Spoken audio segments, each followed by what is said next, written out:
situation in the cities. Rural areas were more or less controlled by the Taliban. So now you have a situation, Taliban have taken over. Now, I would imagine there is a lot of, when you come into power after 20 years, in our case, we came into power after 22 years, you have a lot of problem dealing with people who have given a lot of sacrifices, different sacrifices for my party, but in their case, with blood. Now, they would want to get placement in the hierarchy of the government. And yet the government is clearly trying to get international acceptability. So it wants an inclusive government. It talks about human rights and not allowing its soil to be used for terrorism by anyone. And I think this is where the world, it's a critical point for Afghanistan. The world must engage with Afghanistan. Because if it pushes it away, within the Taliban movement, I would imagine there would be hardliners. And so it can easily go back to the Taliban of 2000, 20 years ago. And that would be a disaster. Because 20 years of the NATO presence, $2 trillion down the drain, hundreds and thousands of people dead. And if it reverts back to that sort of crisis, chaos there, fertile ground for terrorists like ISIS, which is actually a real worry for all of us, especially for Pakistan. I think that it would be a total waste. I mean, it would be, what has the US got to show after that 20 years? So therefore, a stable Afghanistan government, which can then take on ISIS, and believe me, Taliban are the best bet to get rid of ISIS. That is the only option left. Isolating them, sanctioning them is going to, apart from anything else, apart from the chaos, it is going to be such a huge humanitarian crisis. Half the population is below the poverty line. The UN thinks that by next year, 95% of the population will go below the poverty line. The government only depended, 75% of the government budget was foreign aid. So if they leave them like this, my worry is it could easily revert back to 1989 when the Soviets left and the US left, and 200,000 Afghans died in that chaos. And that's where Taliban emerged, in that chaos. So I think it's a critical time, and the US has to sort of really pull itself together, because people in the United States are in a state of shock. It seems that they were imagining some sort of a democracy or nation building or liberated women, and suddenly they find Taliban back, and I don't think they have sort of found their feet as yet. There's so much anger and shock and surprise, but unless the US takes the lead, we are worried here that chaos in Afghanistan, we are the country which will be affected more after that. What did President Biden say when you put these points to him, as I imagine you will have done? No, I haven't spoken to President Biden as yet. You haven't spoken to President Biden? Well, it's up to him. It's a superpower. You're the next door neighbour to Afghanistan. They've just spent it's in the situation you say. Whether the Americans like it or not, you have an immense influence on the country. President Biden has not spoken to you. I find that absolutely astonishing. Our security chiefs have spoken. Our foreign minister has been in touch with the US foreign secretary. But no, we haven't spoken. But we are in touch. All these things we have spoken to the US. That look. Are they listening to you? I think, at the moment, as I say, we're just watching the Senate hearing. There's shock in the US. They can't believe what has happened. They can't, because they were obviously misled. They were being told that democracy was coming and women are being liberated and this nation building and so on. They can't believe that Taliban are back in power, and most of all, that the billions of dollars spent on the Afghan army 300,000 Afghan army gave up without a fight. That's what they can't understand, because they were never given an accurate picture. I went to the US in 2008 and I spoke to the think tanks, Then there was Senator Biden and Senator John Kerry and Harry Reid. I spoke to them. I said, there will be no military solution. This is a quagmire. They talked about Iraq at the time. This was a much bigger quagmire. They didn't know the history of Afghanistan. So our army chief 2 years later went, General Kiani, he said the same thing to President Obama. He said, you are going to leave a big mess, we will have to deal with it. And you will not have a military solution. But unfortunately, I think they were led by the generals. And you know what the generals always say, what they've always said, give us more troops and we'll win, and more time. How do you assess how the Taliban have behaved since gaining power? I think, David, we have been so relieved because we expected a bloodbath. And always when there's a civil war, a puppet government backed by foreigners like Soviets, like before them the British in the 19th century. When the Soviets left, there was a bloodbath. And we were fearing that in Kabul, when the Taliban came and, we thought there would be bloodletting of the sort of what happened after 1989. So it was peaceful transfer of power. So that was the best thing that happened. But also we felt that, we would be blamed for this. But because 300,000 troops surrendered without a fight, clearly we didn't tell them to surrender without a fight. So the ground realities were that Taliban had become a popular movement, especially in the rural areas. And that's why the army gave up without a fight. And secondly, the Ghani government was corrupt to the core. They were, firstly they were perceived as a puppet government, then corrupt. People, who was going to fight for them? But you haven't fully answered David's question now, which is, it hasn't been as inclusive a government as we hoped. It hasn't, is not, women's education remains a huge problem. I mean, the future of women's cricket in Afghanistan, that lovely success story of Afghanistan, and yet women's cricket doesn't seem to have a role to it. I mean, these are very serious things, and these are being watched in the West because people are saying. I mean, it's been weaponized, if you like. But it's also true, isn't it, that if you are an Afghan woman, your rights have gone back 10 years, 20 years? Two things separately. Number one, is it an inclusive government? Not right now, but Taliban have so far stated that it's a transitory government and they want to include other people. What they have stated is that they will not include anyone from the former regime of Ghani. And really they need an inclusive government because Afghanistan is a diverse society. It has mainly Pashtun, 50%, then there's huge Tajik minority. And I have tried my best with the Tajikistan president somehow to get them together. Then there are Uzbeks there, and Uzbekistan is trying to sort of get them together. So the neighbors are interested that they all form an inclusive government, so it's a stable government.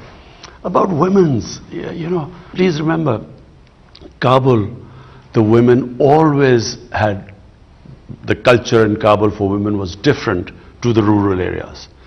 In the rural areas, women's lives hasn't changed. This is how they lived, it's a culture. It'll probably take time to evolve. The main issues in Kabul itself.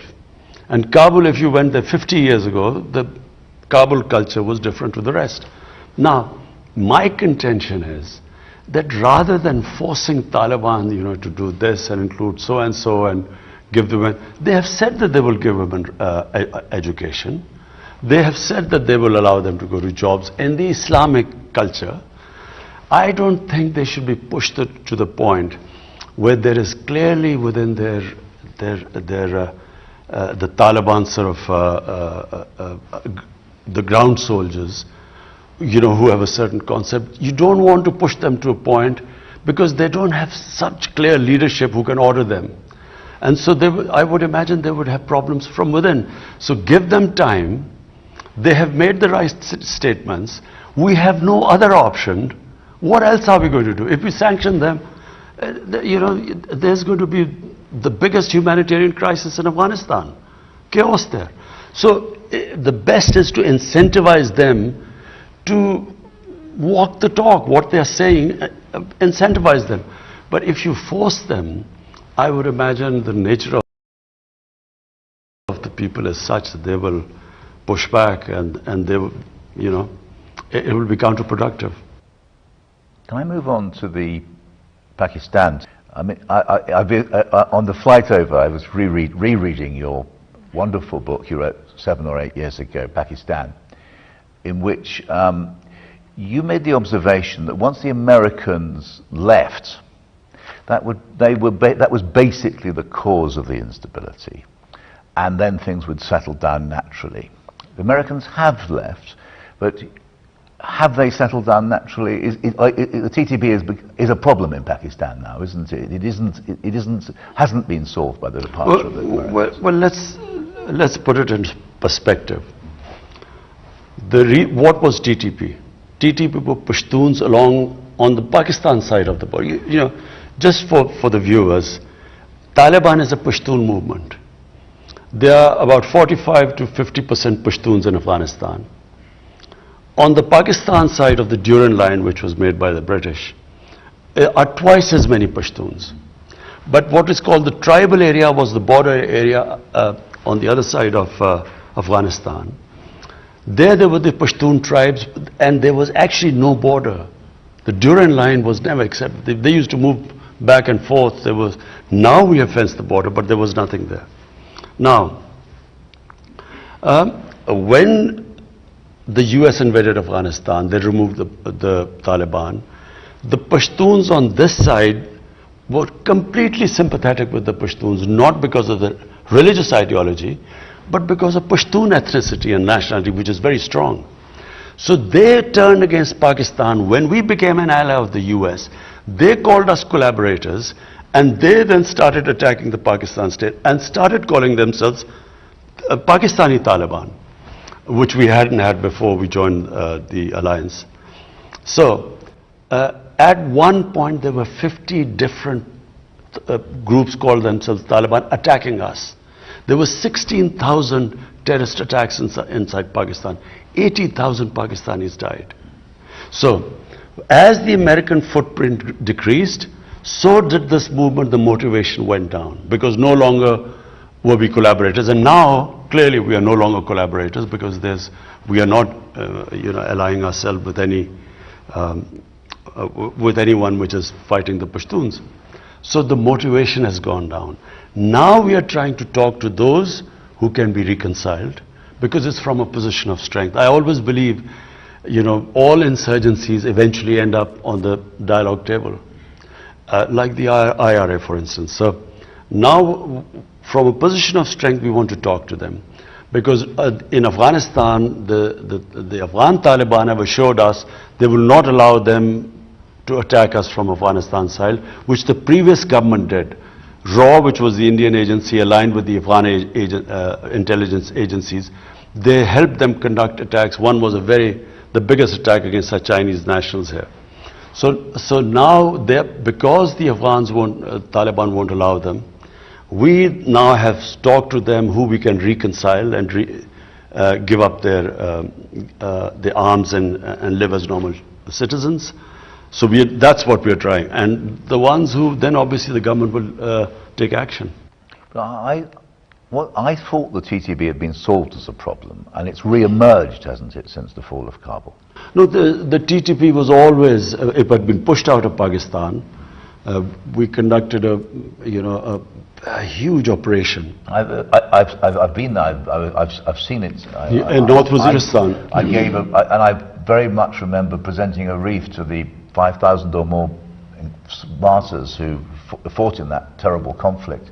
But you're talking to people who have slaughtered tens of thousands of Pakistanis. It must be very, very tough, that. Remember, Peter, there were about 50 different groups. Motivations of different groups were different.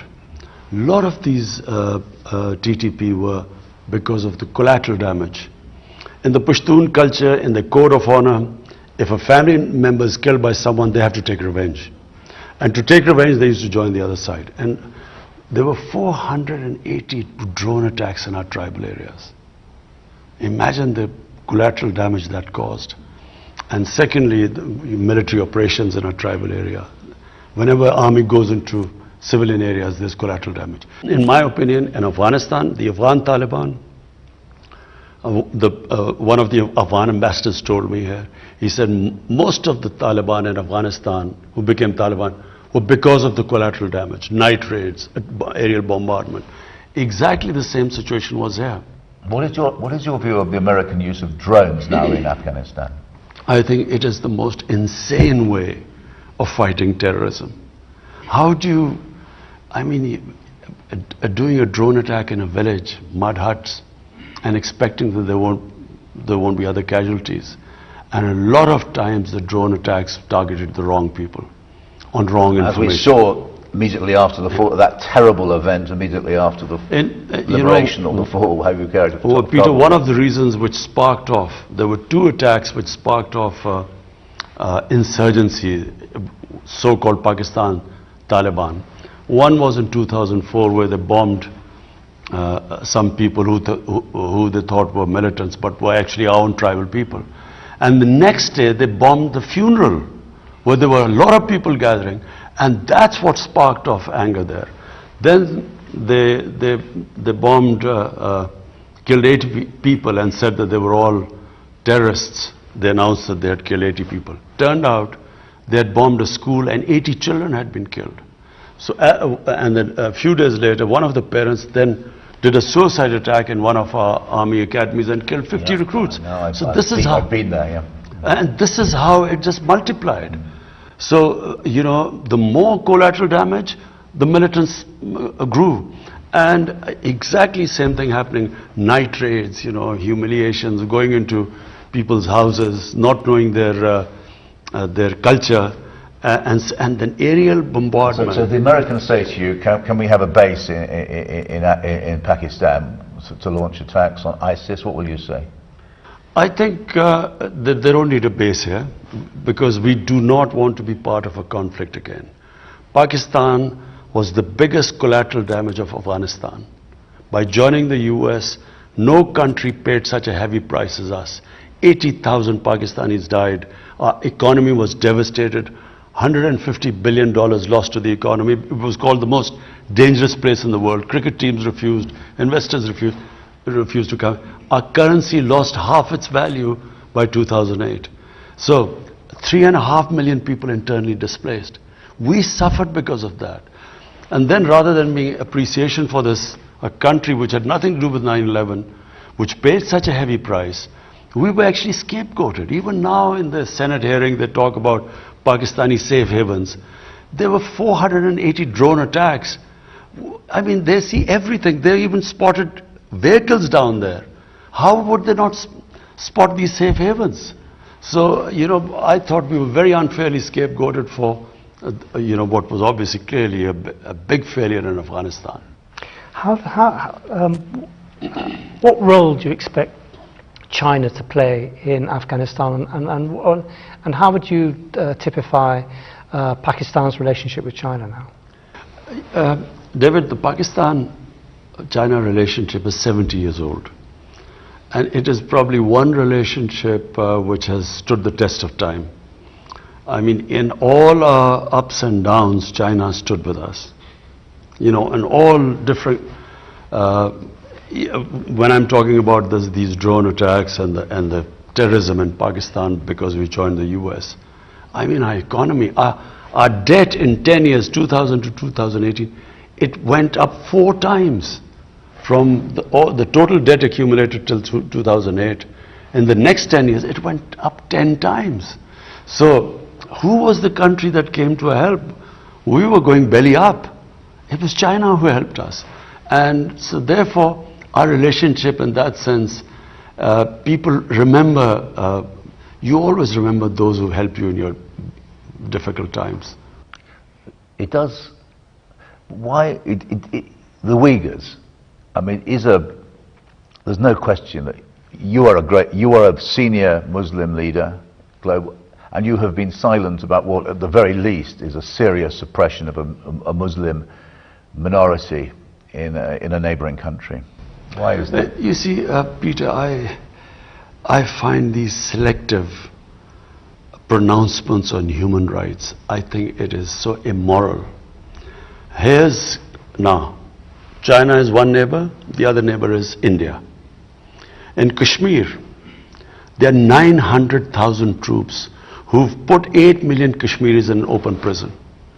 They have over 100,000 Kashmiris have died since 1989. You know, the way what they are doing in Kashmir right now, and the UN reports saying what they are doing. Not one word of criticism in India, not just that, what they are doing to the minorities in India, to the Muslims in India, Muslims in Assam, the laws they have passed. It's a total racist government. Now, what I find so... We're going to come... Kashmir is a very serious subject. We really want to come on to that, but... No, but Peter, I'm following from there. Now, they want us to criticize what's happening to the Uyghurs. We have spoken to China. The Chinese have given an explanation what is happening there. And our relationship with China is such that we have an understanding that between us we will talk to each other, but behind closed doors, because that's their nature, their culture. We do not talk about it in public. But in public, all I want to say is that why is there not such indignance about what is happening in Kashmir by the same countries that want us to talk about the Uyghurs? And my second point also is, Peter, that there's the whole Muslim world is in turmoil. You go on from Syria to Yemen to everywhere, the Muslims dying. We, as a government, decided that our main focus right now should be a disputed territory between Pakistan and India, where all these human rights violations are taking place. Let the world take notice of that first, then we will talk about other violations of human rights. On Kashmir,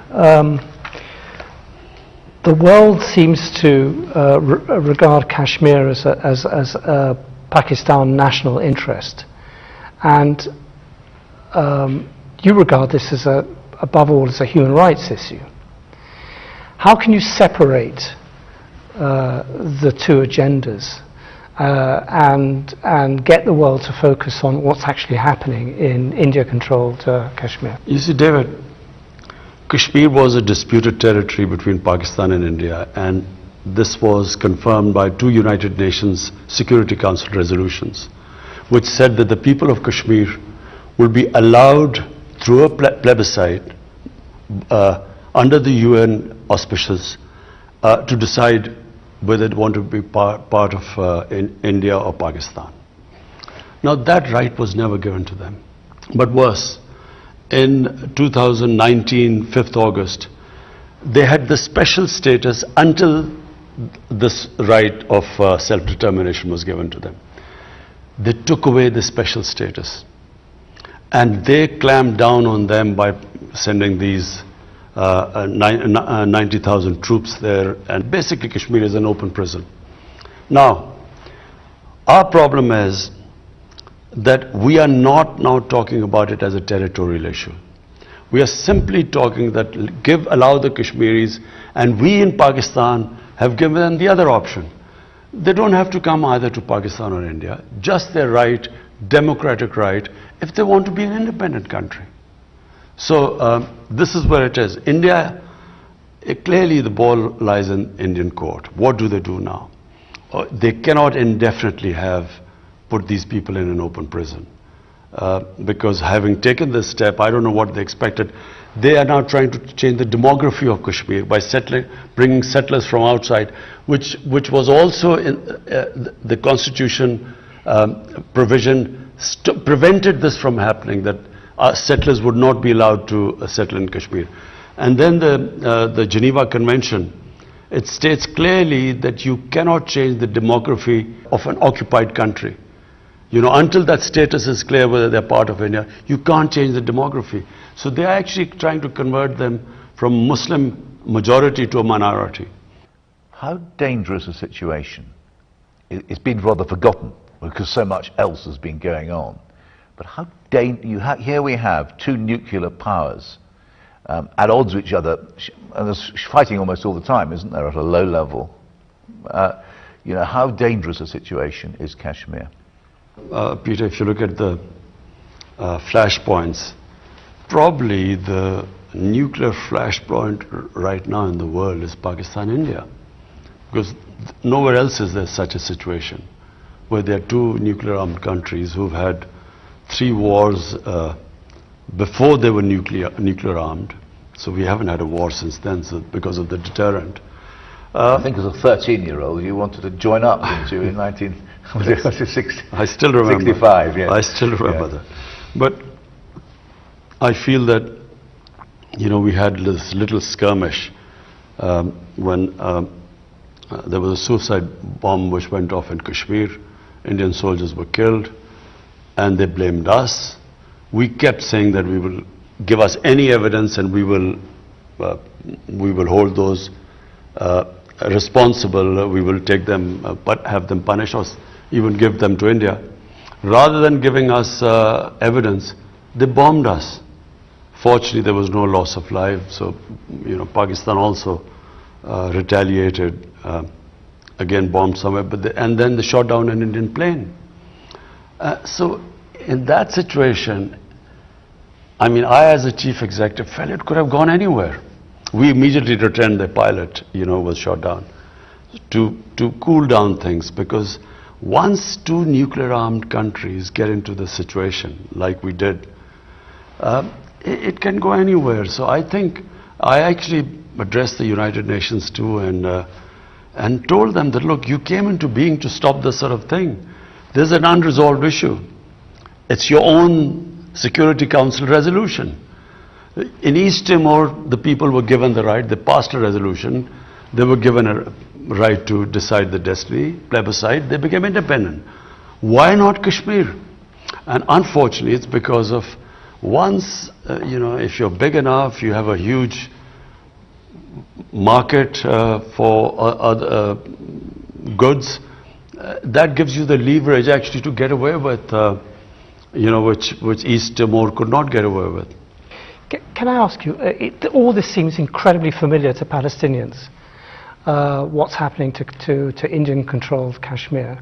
It's almost as if Israel has given India the template, although that's probably a very crude way of putting it. But how dangerous is the liaison between Israel and India right now? I feel that, well, they are very close, you know. I mean, should we read anything into it that Narendra Modi visits Israel and then he comes back and clamps down on Kashmir and, you know, the events of 5th August 2019, do we think that he got his instruction from there? Because that's what Israel has done. They have just built such a strong security apparatus, and they just crush anything. They will send people in, they will kill, assassinate, and then they have total immunity. They, you know, whatever the United Nations General Assembly says, they have complete confidence in the veto power which the US has in the Security Council. So they get away with anything. And I feel that India feels, because now it is being used, or it is considered a bulwark against China, they are now part of the Quad. I feel it's the same thing. India can get away with anything. My whole point is that when they ask us to comment on human rights elsewhere, the worst human rights violation is in Kashmir. Nowhere, maybe in Israel, but nowhere are things as bad as they are in Kashmir. Were you pressurized by any Gulf country to recognize Israel? No, we weren't. No one pressurized us. In any case, I mean, Pakistan is a democratic country. I mean, there's no way we can take a decision without carrying our people with us. So there was at no point did someone whisper in your ear and say, why don't you join? This is the incentive for joining the Abraham Accords. No one did. I wonder if I could change the subject and quote what I think are very prescient words from your book about Islamophobia in Europe. the ascent of right-wing anti-immigration parties in Europe, the misleading and sometimes downright sensationalist reporting against Muslims in the right-wing Western media, France's ban on the burqa, and so on. Nothing's got any better, has it over the last 7 years since you wrote those words? Peter, look, the problem is, and I blame the Muslim leadership for this too. So first, why did the Muslim leadership allow terrorism and Islam to be connected? What has Islam got to do with terrorism? Just now, this Indian variant of this COVID-19 came across, devastating the world. But the Indians said, look, don't call it Indian variant, call it Delta variant. Well, quite right, because why should sort of any virus be associated with any nation? Similarly, why should terrorism be associated with any religion? No religion would promote terrorism. I mean, so after 9/11, connecting Islam and terrorism, and then saying radical Islam, you know, as if there's some radical Islam which promotes terrorism. There is only one Islam, and that is of our Prophet Muhammad, peace be upon him. In Muslim communities, like every human community, there are moderates, there are radicals, there are liberals. I mean, if I first went to Britain, when I first went there were these guys called skinheads. They would beat up people who was a Paki. They would beat them up. Imagine if I looked upon the British societies through what the skinheads were doing. You can't define a religion or a human community by just concentrating on their extremes. So these people are like, we have our fanatics, like the gunman who walks into New Zealand walks and shoots down 50 worshippers. So when you say radical Islam, so for the man in the street in the West, how is he going to distinguish between a moderate Muslim or radical Muslim? How does he distinguish? So all Muslims become a target. This is what Islamophobia is. After 9/11, any incident happened, because I would spend more time in Britain because my children were young there, so I would go and see them. And it was like the whole, people would pray when some terrorist attack took place. Immediately the Muslims would pray, I hope it's not a Muslim, because everyone got branded. After 9/11, I never forget, this journalist called me up and he said, aren't you ashamed of being a Muslim? You know, 1.3 billion people responsible for 19 fanatics or terrorists. I think I'm right in saying that was Martin Bashir who rang you up. Yes. You know, not the best of the journalists, but he called me up. I was so shocked by it. So this is the problem, what has happened. What is Islamophobia? People do not realize radical Islam, moderate Islam. I mean, in the Western, how does a man in the street? So all Muslims then, and especially anyone who has a sort of symbol of Muslimness, like wearing a head cover or a beard, although by the way, beards have become quite fashionable now. I hear everyone trendy with a beard now. But so they became targets and they got insulted. I'm not talking about people who got beaten up or, you know, killed. I'm talking about normal people being abused in the streets in the Western countries just because they look Muslim. So I think it was very unfair. We Muslim leaders should have talked about it, de-linked Islam and terrorism. And secondly, there's this other thing which started with Salman Rushdie. People in the West do not treat religion like we do. They cannot understand the love, respect, reverence we have for our Holy Prophet, peace be upon him. You know, people love him more than anything. Respect and love for him is paramount in our religion. I know how, you know, religion is treated in the Western countries. When I went, there was this Monty Python's flying circus about Jesus Christ, Life of Brian, and I was so shocked. I had never seen anything like that. But people in the West would say that is a difference between the Muslim world, I've heard them say, and the West, i.e. the West supports free speech and Muslims don't. And that but Peter, that's what I'm trying to say. So I know the difference. I know how the West treats religion. But I also know how They live their religion and the place of the Holy Prophet. You know, they can't understand it because of their view. So it was up to us to make them understand that, look, you can write, there's so many interpretations of the life of the Prophet, Western interpretations, no one comments on it, but don't ridiculous him, don't mock him, don't insult him, which is what Salman Rushdie did, and the West didn't realize. But what he said was the most insulting thing for Muslims. It was the most, you know, it is the most degrading thing to the things he said about our Prophet.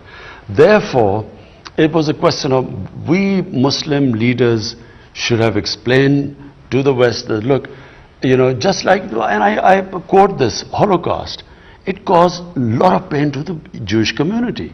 So, you know, even interpretations which do not, you know, which are not misinterpretation of Holocaust, I mean, there are countries in Europe where there's a jail sentence for that because it causes pain to them. All I wanted them to understand is no one should be allowed to cause pain to human communities if we have to live in a sort of global village. Therefore, we Muslims must every human community must define what gives them pain. This is what gives us pain. So all you have to do is not mock and ridicule and insult it, our Prophet, but you know, their interpretations. You can write history. I read his historical books all the time by the Western writers about Holy Prophet and their interpretation, which we don't agree with, but no one objects to it. But it's not just skinheads beating up Muslims, in your phrase. It is Emmanuel Macron using Islamophobia to outflank the extreme right in France. That's a big step up from what's happened before. You see, I feel that President Macron doesn't really understand, you know, how is he going to deal with the Muslim community there. Unless he understands that, there will be this vicious cycle. There will be someone who will, again, as I said, insult our Prophet. Among the fringes, there will be an over-the-top extreme reaction, even stabbing or something. That then will raise outrage in the French society, saying, look at these people, they don't understand our freedom of expression is like our religion. They will react like that. Police will clamp down on mosques and something. They will then marginalize the Muslims more. From that marginalized community will again someone do it. So they are caught in this cycle. And to get out of it, all they have to do is, there must be an understanding that, look, if either you decide to expel all the Muslims from there like Spain did in 1492, or there must be some code of existence together. In Pakistan, we have this blasphemy law. The blasphemy law was made by the British when they were ruling India. What was the blasphemy law? That if there are 3 different human communities living in a village, previously what would happen is that someone would insult a sacred entity of the other community, there would be a riot, people would be killed. So they then said, look, this is not allowed. So instead of there being a riot, they would go to the police saying that, look, he's insulted my, and accordingly they'd act. So it was a deterrent not to insult other people. There has to be some sort of an equilibrium in the French society. Otherwise, my worry is that the cycle will keep going on and on. I know you've been very generous of our time. Can we ask 2 more questions? The first is climate change. We've got the big conference, I think it's next month in London. Will you be going? I'm planning to go. And what will be your message at this? I mean, many people say this is the last chance to save the world from some cataclysmic disaster. Do you agree with that? Peter, some of us, you know, who've lived by nature, because I grew up, you know, really where I lived was like a village, you know, outdoors.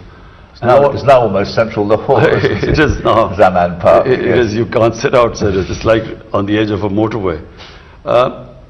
And then all my hobbies were, you know, I would love trekking. Pakistan has the most beautiful trekking in the world. And then I loved this. In the winter, I loved partridge shooting, which was a beautiful time here. And so my life was outdoor. And then cricket outdoors on, beautiful grounds. People like us saw this change coming. You could see gradually the temperature getting warmer. And people in the villages, people who live by nature, also sense this. Maybe 20 years ago you saw this happening. But the world, I think, in the last 2 years have suddenly discovered these strange weather patterns. And countries affected, like Germany, look at what happened in Germany and so on. So, and the fires that are in California, Siberia, in Mediterranean countries. So, people have begun to realize that we are really now, the survival instinct has, I feel, kicked in. They are realizing that if we keep going at this rate, things are just going to keep getting worse. And therefore the emergency. My only worry is that the countries that are responsible for these carbon emissions are the industrialized countries. They are the ones who are really responsible for the high percentage of emissions. But I feel that they are making the right noises, but they are not willing to take the hard decisions because it is going to be difficult. When you change to renewables, it's going to be difficult, a little painful. Already they are talking in Europe about, the gas prices going up and so on. So I think that unless and until they walk the talk, what they are saying, they then, do it. They put their money where their mouth is. It's not going to happen, because when you worry about your elections, you worry about unemployment. And with Donald Trump, he was quite forthright. He didn't even hide behind any euphemisms. He pointedly, for him, progress, growth rate, jobs were more important than climate. Now, unless climate becomes more important than this, I'm afraid we will have a lot of conferences, but for electoral purposes, people will make the right noises. But what do you want COP26? I think it's COP26 to do. Well, for a start, look, it has a financial cost. If you want to really make an impact, you have to spend money on that. So clearly, countries like us, we're punching above our weight. We're planting 10 billion trees in this country. 10 billion now. 10 billion. We started 1 billion. We achieved that. We planted 2.5 billion right now. We are on our way to 10 billion. And then we are cutting down, we had coal power plant in the schedule. We scrapped that. And there's one going, which if we get some funding, we're willing to change that to renewables. And then we're trying to preserve, we're making different ways of preserving, our water supplies and increasing our oxygen, cleaning our rivers. Whatever we do, unless the richer industrialist countries, unless they take steps, I'm afraid, we don't. Our contribution to emissions are negligible, about less than 1%. To move on, finally, apparently you used to be a cricketer. England, the ECB cancelled a 5-day tour of Pakistan against the advice of the British High Commissioner, apparently. What was your reaction, given that all that Pakistan had done for English cricket in the last 2 years of those 2 tours, they come to the rescue during COVID, and then the English Cricket Board just cancels with no real... what did you make of that? Still this feeling in England that they do a great favor to play for countries like Pakistan. One of the reasons is that obviously the money is a big player now for the players as well as for the cricket boards. Indian Cricket Board now is the richest cricket board in the world. The money lies in India. So India basically now controls world cricket. I mean, they do whatever they say go. No one would dare do that to India, because they know that the sums involved, India can sort of produce much more money. So therefore, I felt that I think England let itself down. I didn't criticize, I didn't say anything. But I think England let themselves down, because I expected a bit more from England. I did not expect them, just unilaterally without even consulting anyone. And of course, the biggest worry of protection of the foreign teams is for us. Imagine if something happens in Pakistan to a team, we are responsible. And we have one of the best intelligence agencies in the world. So I checked thoroughly. We had completely secured everything. I mean, even the New Zealanders, they got scared and they left. But in the end, I didn't really comment on it. I think the teams let themselves down. I think New Zealand let itself down by just from the stadium cancelling a tour on something which we know was a fake news, which was initiated by some Indian through Singapore. We know that. And, they got worried and they left. And then England, without even consulting anyone, they left. I think England let themselves down. And let Pakistan down too, because it's very important, isn't it, that after the terrible events a decade ago with the Sri Lankan team, that you've had this long period of coming back to world cricket, and then suddenly at the very last minute for England to turn their back on you, it was a kick in the teeth. It was disappointing, but I think England should analyze what they've done, the England team. They should ask themselves the question. What would they think if some country did that to them? That when they were finally, and they had gone to that country in difficult times when no other team would tour, and Pakistan went to England at that time when there were COVID restrictions. And then, how would they have felt if it had happened to them? Thank you very much, Prime Minister.